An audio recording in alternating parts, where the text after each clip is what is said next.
Welcome to another special category episode from NBA Now and Then, The Greatest Comparisons. We looked at some of the top players under the age of 25 and came up with this list. What do you get when you group together Anthony Edwards, Tyrese Maxey, Luka Doncic, Paolo Banchero, and Victor Wembanyama? The future of the NBA is what you get, along with a pretty damn good starting five.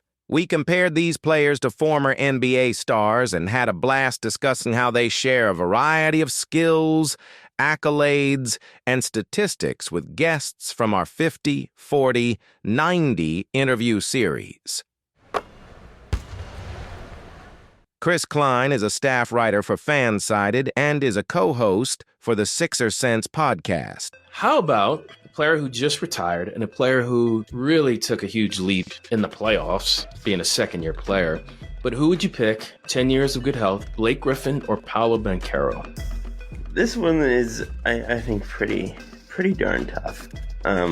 Blake is kind of unique because he went through like a couple phases there. Like obviously in the Clippers phase, right? He was one of the best athletes in the league and just dominated by virtue of being more explosive than everybody else. That was not the only reason he was good, but that was a main facilitating factor. And then he gets, kind of late stage Detroit Pistons, Blake Griffin. Yeah.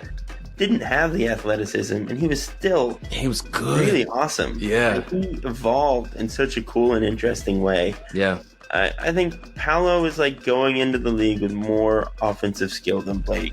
He's not quite the same athlete, but he's still 6'10" and absurdly strong and can move really well and kind of has this ideal modern archetype. The shooting isn't really where it needs to be yet. He's not the best defender. I think Paolo's maybe a bit rougher around the edges than a lot of people seem to think. I think we've kind of jumped ahead a little bit when praising Paolo. He's awesome, but I think he still has some things he has to clean up before he's a proper superstar. But this one's tough. I think I'm partial to Blake more than I am to Paolo.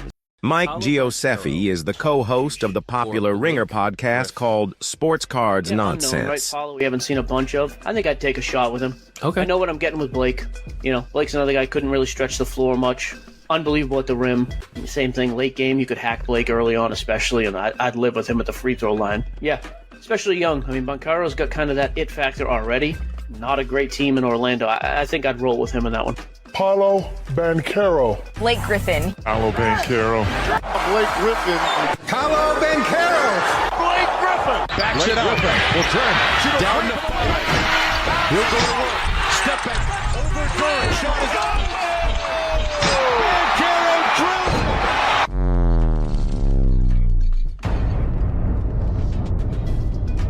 On this episode of NBA Now and Then, The Greatest Comparisons, we compare two of the most athletic power forwards from their respective eras. This player finishes at the rim as good as any forward in the entire league. Their strength and skill amazing. His career is filled with more iconic dunks than any other player during his prime. With moves to the basket that are unexplainable for guys their size. Jumping with these players put way too many opponents on posters. We are excited to present to you Paolo Banchero and Blake Griffin. I'm Uriah. I'm Maurice. I'm Lucas. And I'm Ben. And we're here to talk NBA Now and Then.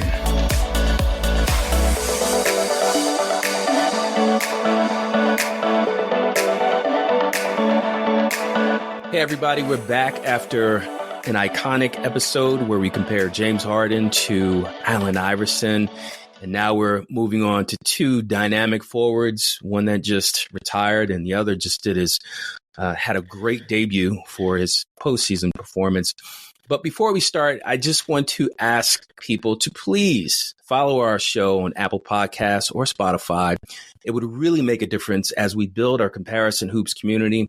Following us would be great, but leaving a review for our show would be even better. Lastly, if you know any NBA fans out there, feel free to share any of our episodes so that they can be part of the comparison conversation. That being said, we have this really unique comparison, a really, really young player. We don't usually do young players, but after this kid played recently for Orlando, I think it's his time is now.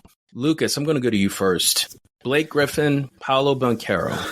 What's this comparison all about? You got two athletic guys who were selected first overall in their drafts that have quickly changed the franchise as soon as they started playing. Their games, in my opinion, despite one being, more athletic than the other, are eerily similar. Okay. What about you, Maurice? Yeah, for me, I'm going to go to the highlight reels because both of these guys are spectacular power forwards, small forwards, whatever you want to call them. One is a highlight reel on the dunks. One of them is just a multi-tool young player who is still ascending and still growing, and we haven't seen the best of Paolo's game yet. Yeah, good points. And what about you, Ben?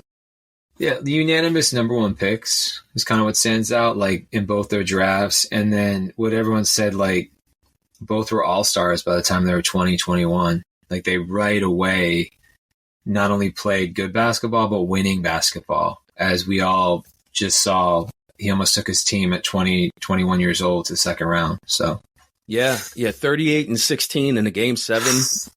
That's not too shabby for a second-year player. And that's a great point, Ben, the fact that they both had pretty much immediate impacts. I think both players their first year didn't have a winning season, but then the next year they really took a leap. Paul Nepper is the author of Knicks of the 90s and Moses Malone, a basketball prophet. We're going to go first off with the potential face of the NBA, but he doesn't seem to want it. We're going to start with Anthony Edwards and Dwayne Wade. Who would you go with? I would take D Wade because I think he's more skilled.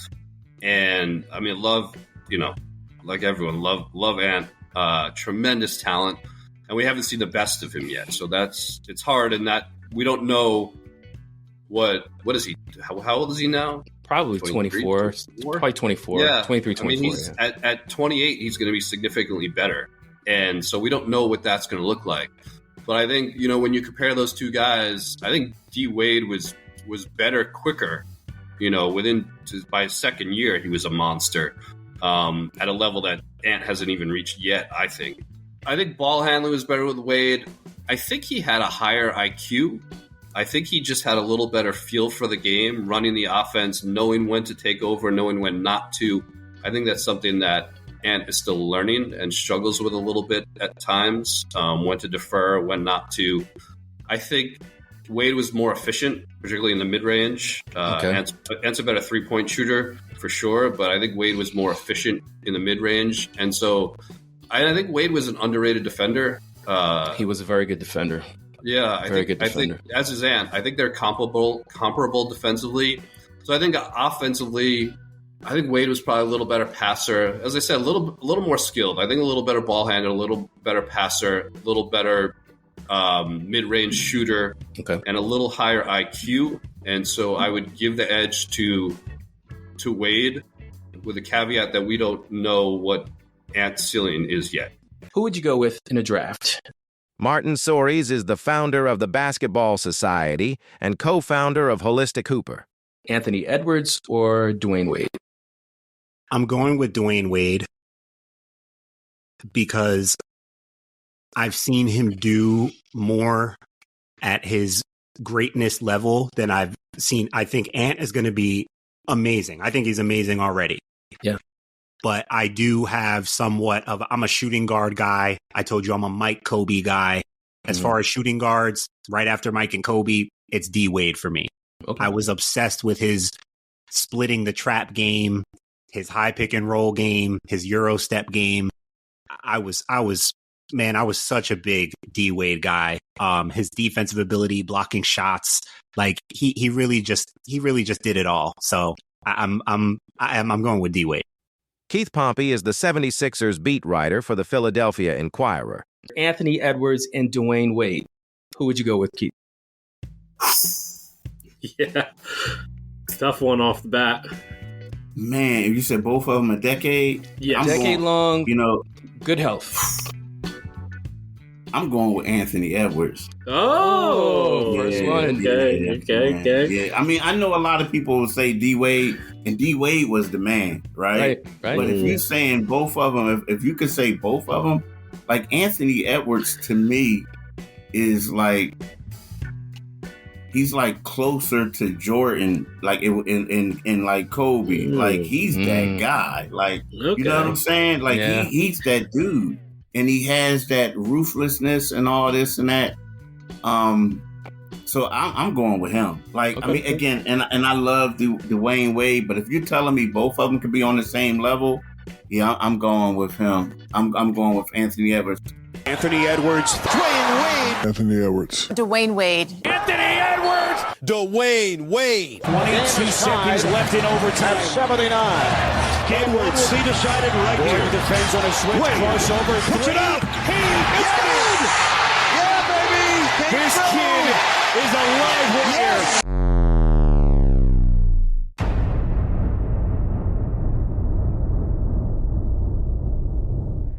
On this episode of NBA Now and Then, the greatest comparisons, we compare two stars who made an early impact on their respective franchises.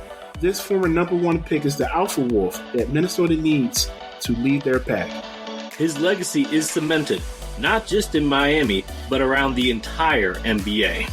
If you go down the YouTube rabbit hole with their highlight videos, you may never come out. We are delighted to return for Season 2 with this comparison featuring Anthony Edwards and Dwayne Wade. I'm Uriah. I'm Maurice. I'm Lucas. And I'm Ben. And we are here to talk NBA Now and Then.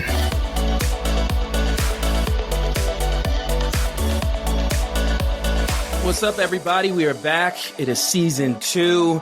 The NBA season, we are on the brink of it right now as we speak. There's so much excitement. There was so much drama in the offseason with the trades and the free agent signings. Obviously, the Olympics was a huge ordeal for every basketball fan around the world. Guys, we're back. How's it feel to be back? I'm happy. I'm very happy. It feels great to be back doing something we all love to do. Yeah, it feels nice. I feel more prepared. Last year was like kind of figuring it out. So I'm kind of really excited, especially for this one. Our rookie season is over with. Yep. So the fundamental question that we're trying to answer is which player of today is most like D Wade? But I want to know from you guys, why are we talking about these players today? What is so special about this comparison? Lucas? For me, I think it's just the sheer size and athleticism at the shooting guard position. You don't have very many players at that size and with that type of body control and athleticism playing the two guard position, dominating the way that those two have/did. Yeah. Ben? They're both elite kind of right away at defense and offense. And as you know, like usually it takes you till your mid to late 20s to have such a high IQ around it and both guys right away. I think D Wade famously was top 10 in the NBA in blocks for a few seasons. Yeah. Remember that? Yeah. And steals, obviously. And Anthony kind of has that too, that ability. He takes that defensive assignment that Kobe Bryant, wants to defend, as well as not being afraid of taking the last shot. Yeah. Mm-hmm. Yeah. Maurice? Two players who came into a new organization and completely changed the culture for the better. Both Miami and Minnesota were non-competitive, and from what we've seen so far with Minnesota, they're a top team in the West, and D Wade won a championship within 3 seasons. Yeah. So, look, Lucas, the athleticism part, great point. Ben, two-way defense and offense, and completely both of these guys impact players as soon as they join the cities that drafted them. What I'm going to say, I look at these players and they have so much charm. They have a magnetism about them that really helps them become marketable on and off the court. So, whether it's fashion, whether it's being in commercials, both players have really set themselves up for careers long after basketball. Now, that being said, let's get to the comparison. Dwayne Rankin is a sports writer from Phoenix and covers the Suns for the Arizona Republic. One player just retired, had a phenomenal career. Oh, yeah. Okay. Obviously, we're talking John Wall, one of the fastest players to play the game. Right. Or today's arguably fastest player, Tyrese Maxey. Who would you go with? Oh, man. John Wall. I remember seeing him when he was at Kentucky. They played North Carolina. I think it was on CBS. He just killed. I was like, this dude is crazy. Like, John Wall push the ball, get everybody, get people involved, all-star, but I'm going Tyrese Maxey. Oh, okay. Because why? I think Tyrese Maxey, that dude scores in so many different ways. Like, he shoots three, like he gets to the basket, he's got midi, like he's got the complete offensive package. Like, I know Nick Nurse is probably like, man, like, can we get Joel healthy? Please. He's not about to play. He's on his knees. Like, I'm telling you, he's like, if we can just get a season healthy of Joel with Tyrese, I mean, it's just, he plays pick and roll. Yep. He pushes the ball. Now, he doesn't get guys involved as like John did. Right. But, man, I like a guy to get buckets. And Tyrese Maxey, he gets buckets. And I'm going Tyrese Maxey. I think you know what's crazy? I think there's even more for him. Keith Cephas is an award-winning sports photographer for Coastal Virginia Sports. Would you go with John Wall or would you go with Tyrese Maxey? Oh, that's not even up for debate. I'll go with Tyrese Maxey because I just like, you know, the dog in him, man. Like, I mean, he knows how to turn it up and turn it down. You know, I mean, he took quickly, you know, and made it to the fourth power. Remember, quickly for the Knicks. And then Maxey came along, and you don't even hear about quickly no more. It's all about Maxey. He got a nice, healthy contract and truly deserved. Yep. And he's one of the top leaders, you know, in that Philadelphia 76ers organization, and rightfully so. Yeah. Who would you go with? Would you go with Tyrese Maxey or would you pick John Wall? Yeah, speedy is the right word there. I think Wall, believe it or not, was actually probably even faster. Okay. I think he was a little faster. I think he was more athletic. Definitely. He could get up. Yeah, he could get up. He just seemed more athletic, more bigger, almost like a Dwayne Wade build, you know, longer. I think was more of a point guard, was more of a playmaker, initiator. Yeah. You know, definitely. I think definitely Maxey's kind of a tweener. He could play the point. They run pick and roll with him, definitely. But I don't think that comes as naturally to him. Mm-hmm. And he's a little short for a shooting guard. 6'3", 6'2", 6'3". Yeah. Yeah. Defensively, Wall was pretty good. Wall got a lot of steals. And Maxey could hold his own defensively. He's not a great defender by any means, but he's okay. Who's a better shooter? I think Maxey's a better shooter. Okay. I think he's better from three. He didn't have a very good shooting year this year, but I think Maxey's a better shooter. I think a problem this year is with Embiid hurt, with Paul George not playing well, Maxey had to carry more of the load than he probably should. Got a lot of double teams last year. Yeah. Which is why I'll go with Wall, because I think Wall was, again, like the better playmaker and a little more comfortable playing that lead role. Okay. So I'll go with Wall. Tyrese Maxey. John Wall. Tyrese Maxey. John Wall. Knicks up on the sideline. 10 seconds left in game 5. Gets the steal. Wall down court. Drives and scores. The Wizards have tied it at 115. Philadelphia is not done yet. Knocked away. Tyrese Maxey.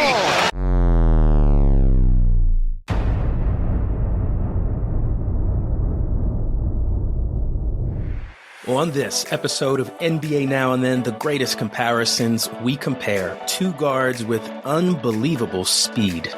Back in 2010, this #1 overall pick brought basketball excitement to DC for the first time in a long time. Philly got the steal of the 2020 draft in this player, and their fans couldn't be happier. These two are prime examples of why Kentucky is known to produce outstanding guards in the NBA. We are ecstatic to present to you Tyrese Maxey and John Wall. I'm Uriah. I'm Maurice. I'm Lucas. And I'm Ben. And we're here to talk NBA now and then.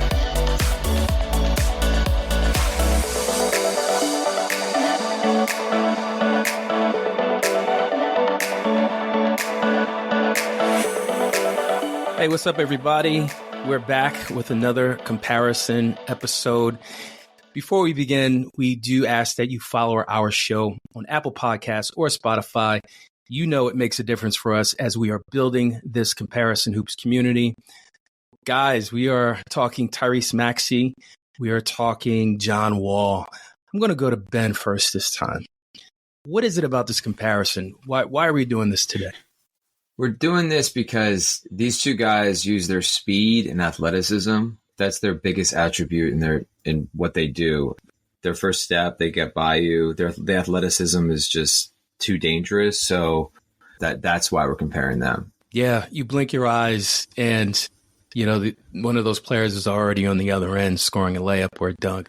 That's how fast they are, which is a really great reason why we're doing this comparison. What about you, Maurice? Like Ben said in the intro, two prime examples of why Kentucky is known to produce outstanding guards in the NBA. Both of these guards are all-star level guards. Kudos to Coach Calipari for helping produce these standout players, and exciting to talk about. Yeah, Coach Calipari, a guy has quite a roster of guards during his tenure at Kentucky that have had tremendous success in the NBA. And Lucas, round it out for us. These two guys are some of the elite finishers of this current century. Think about it. John Wall's signature finish was spinning around a guy, doing a 360 in the air, getting a layup. Tyrese Maxey with his floaters. That's why we're comparing these two, because they're elite finishers at the guard position with their quick speed, like Ben said, and their elite first step. Yeah, both guys can finish at the rim with the best of them. I think Wall might have a little more hops to him, but I think Maxey, his body control has really improved over the years. I remember his rookie year, he had one speed. It's just fast. It was just fast, yeah. Mm-hmm. And as he's progressed and his game has been refined, he knows when to speed up. He knows when to slow down. And it's evidenced in his being an all-star last year. So that being said, I think it's time to get started. You guys all set? Yes, sir. All right. Let's go. Dusty Garza has been covering the San Antonio Spurs over 2 decades. He's an NBA TV contributor and has worked for KABB Fox San Antonio. Man. That's the tough one.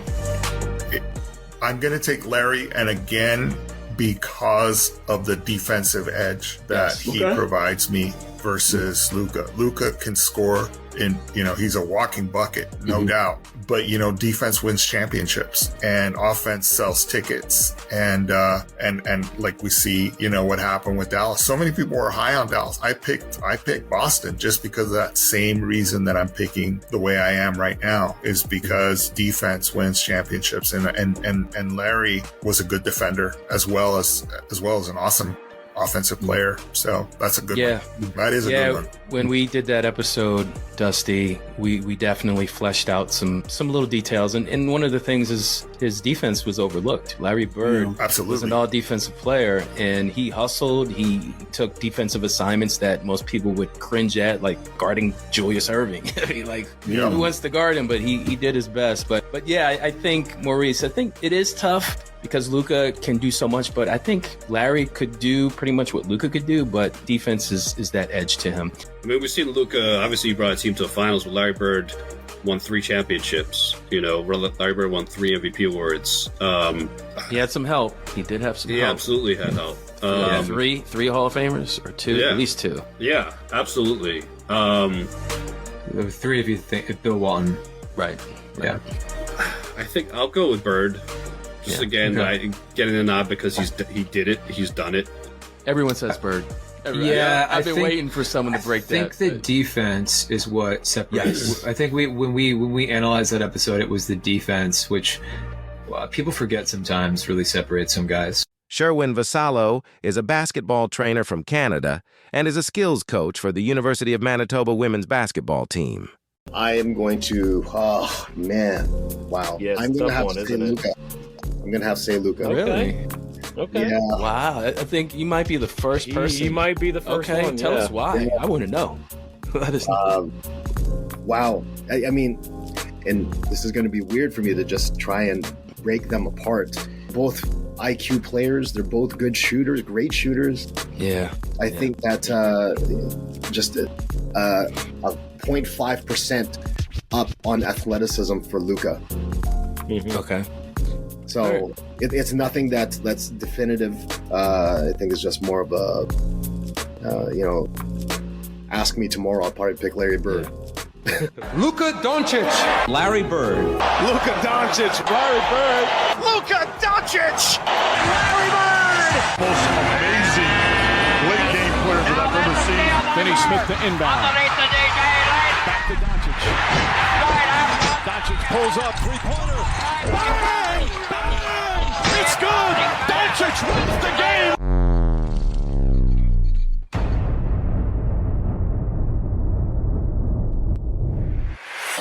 On this episode of NBA Now and Then, the greatest comparisons, we compare two of the most skilled, versatile offensive players of their era.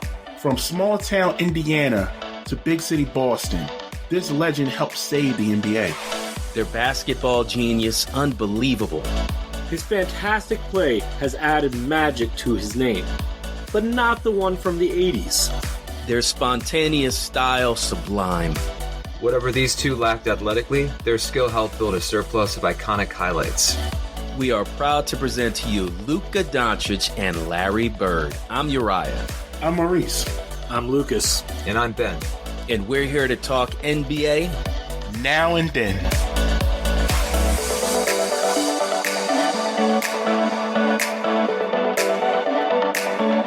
Okay, we're back with another Hall of Fame episode. This is truly going to be special. One player is just doing things that is truly remarkable, coming from Slovenia to the United States, and then obviously a blast from the past. Talk about nostalgia, Larry Bird, Larry Legend. Before we get into our comparisons, let's talk about why we're comparing these players. Let's go with Ben first. Why are we comparing Luka to Larry? Probably the obvious one. They're good shooters, and they're both white guys who can ball. If I'm being honest, I mean, let's be honest. Yeah, and they're kind of slow. They're not athletic. Similar size. They can play point guard. They just kind of have that dog in them too. So yeah. See, I thought color did have something to do with it, but not necessarily the two white guys. They both wear green in their jersey. That's what I thought you were going to say. Mm-hmm. Yeah. But Maurice, what about you? Why are we talking about these players? I think both of them have kind of like the same attributes, the same skill sets. They're not the most athletic. They're not the fastest. Neither of them jump the highest. But they get the job done, and they get it done in a very special way. Absolutely. And Lucas. I mean, look, I'm gonna point out what Ben said. They are white guys, but there's been other skilled white guys in the NBA. I think we can all agree with that. But the thing that makes these two guys different than the rest of the white guys is the fact that they have a I don't care attitude. I'm gonna do me. I don't care that I'm not the most athletic. I don't care that I can't jump the highest, but I'm still gonna dominate this game, and I'm gonna tell you how I do it sometimes. Yeah. Wow. Yeah. Man, I can't follow that up. That was really well said, Lucas. I will add to that the whole idea of them being very vocal and confident with their game despite what they lack athletically. Mm-hmm. And I think you pretty much went into the whole, I'm going to tell you how I did it, because that's what Larry used to do. Oh, yeah. Trash talking. And Luka, he's a little bit of a trash talker, too, when we talk about, obviously, the rivalry with the Suns and Devin Booker. Him and Devin Booker especially. Yeah. Absolutely. And with the refs sometimes, too. Yeah. Yeah, I watch a lot of Mavs on League Pass, and he just will take the shot. And I think Larry had that, too. Yeah. The one thing that I want to say before we officially begin is I feel very fortunate to have grown up in that era in the 80s, because there were three things you could always count on in the spring in the mid 80s. It was the weather getting milder and nicer out. Obviously, the birds coming out and chirping and the animals coming out from hibernation. You always counted on the Lakers and Celtics being on TV, the green versus the gold. And as a kid, it was you just get so hype because you knew the Magic and Larry rivalry was something unique. It's something that Maurice alluded to earlier about saving the NBA, and we'll get more into that later. Let me ask you guys this. Is the Booker-Luka rivalry, which, by the way, they could have been teammates, is this rivalry going to be as good as the Magic and Bird one? No. Probably not. I think it would have to be like if it would have to be a top 5 player. And no offense to Booker. Are they not both top 10s already? No, but top 5. Top 5. And it's hard to crack that top 5. That top 5 has been pretty... Here's the thing. Let me jump in here. To answer the question and move on, it can't be, because if you look at the historical context, this rivalry actually started in college. So, that's true. Yeah. And it was so contentious. And we'll get into it with some of the history stuff, but yeah, this is going to be a special episode. Let's get right to it. Although we have Victor Wembanyama in our top 5 of NBA players under the age of 25, you'll have to wait until the start of the NBA season. He will be featured in our Season 3 launch episode, where we compare him to another outstanding phenom from another era, Wilt Chamberlain. Thanks for tuning in, guys. Remember, every Sunday we have new comparison episodes along with special category episodes and tons of other unique content that celebrates the great game of basketball. Until next time, I'm Uriah with NBA Now and Then, the greatest comparisons. Peace.